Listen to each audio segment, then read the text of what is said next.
Hey everyone, welcome back to RJK English.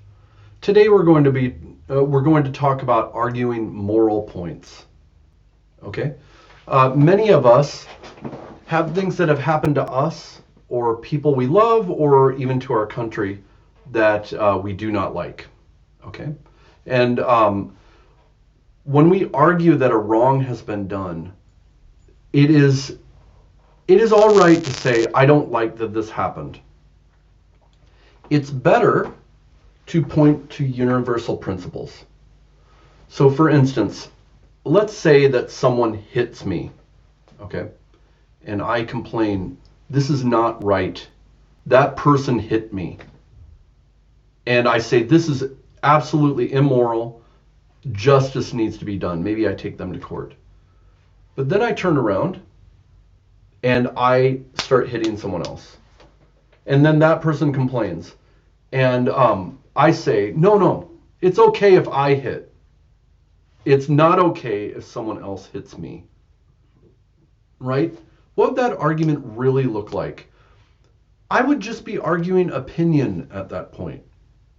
I would be saying, I don't like when bad things happen to me. But it's all right if I do it to someone else. Or maybe if someone else gets hit, that's fine. It doesn't bother me.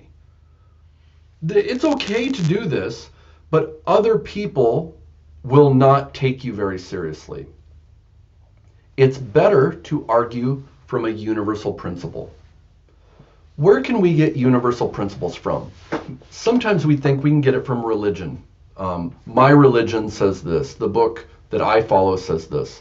But if other people don't follow that book, well, then what's your argument? They don't hold on to that point. In a trial, often lawyers will argue for what the facts are in the trial. There might have been many facts, but only certain facts are allowed into the trial. Why? Because they want to bring in the points of fact that we're going to point to make our arguments. Okay? And we've seen this in recent court cases in my country right now, which I will not get into. What's better is if I point to a universal principle like, just generally morally, we all believe that we shouldn't hit other people. Maybe there is a reason why we should hit. Let's say if someone attacks us, we can defend ourselves. But I should not go out and hit someone. Okay? This would be a universal principle. Now it gets complicated because when should I be able to do something? Let's say we're talking about countries. When should countries be able to go to war and when shouldn't they? This gets more complicated. This is the realm of ethics.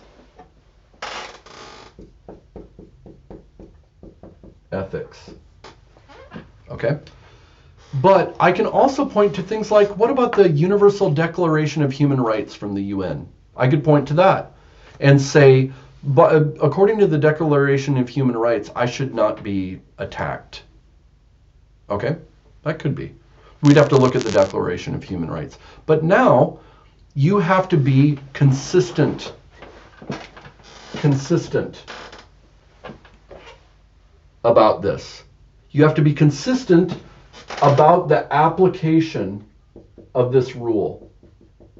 Once you use this rule, you have to be consistent.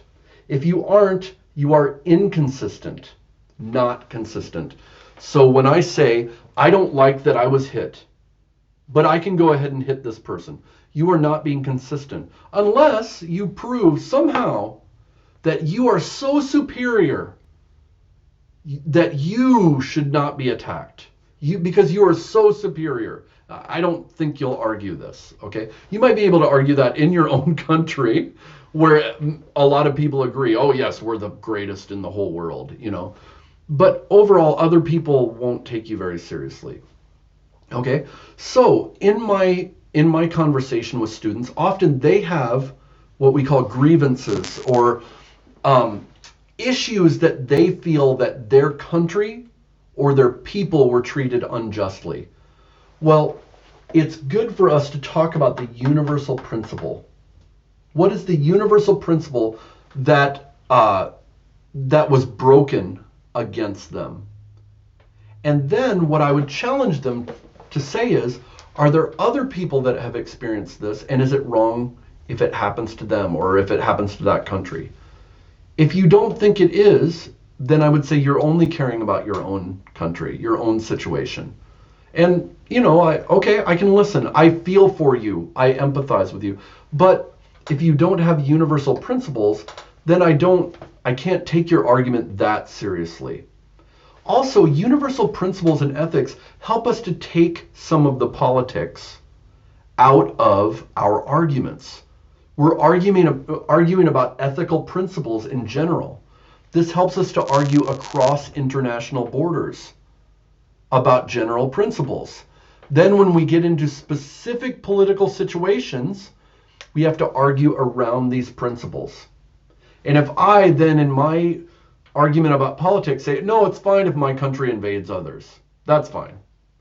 Well, then I'd say, but you had a universal principle before where you said this. Now you have to argue according to that principle. People are not always consistent with these, right? Just like in a trial, lawyers aren't always consistent. But by having that principle entered into the debate, that people agree on it, now we have a place to argue from. Now it's, I don't like that my country was treated this way. And I go, why? Because of this principle. Now we can argue from this principle. We have a place to start. If we don't have a place to start, then it's just my grievance against yours. Oh, I don't like that you hit me. Oh, well, one time you once did something to me. Well, I don't think it's good to use violence. Oh, remember that time when you stole? And then it just goes on and on and on and on. And often that leads to whoever's the most powerful makes the rules. Okay? But if we want justice, real justice is about universal principles. And we don't often see real justice in the world, but it's a good principle to work with. It's a universal principle that we should work with universal principles. All right, so I hope this was helpful. Please comment, subscribe, like our videos. I would really appreciate that. And remember, the more we talk about things that are relevant and interesting to you in English, the more you'll want to learn English, the more you'll be challenged to talk more deeply. So talk to us on the comments or at RJK English on Facebook so that we can have further discussion. All right, see you later.